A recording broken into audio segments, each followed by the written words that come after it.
Egg పఫ్ఫులు అది దాన్ని సిల్లిగా రాస్తే నాకు నిజంగా చీప్ గా అనిపించింది ఇతని మీద. ఇటువంటి లఫంగా మైండ్ సెట్ ఉన్న వ్యక్తి అయితే అనిపించింది. రాష్ట్రంలో ఎన్ని ఘోరాలు జరుగుతున్నాయండి.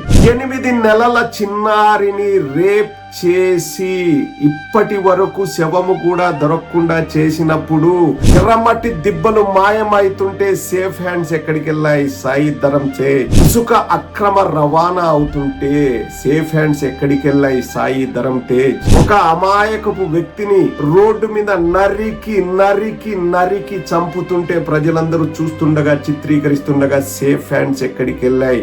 సాయి ధరమ్ తేజ్.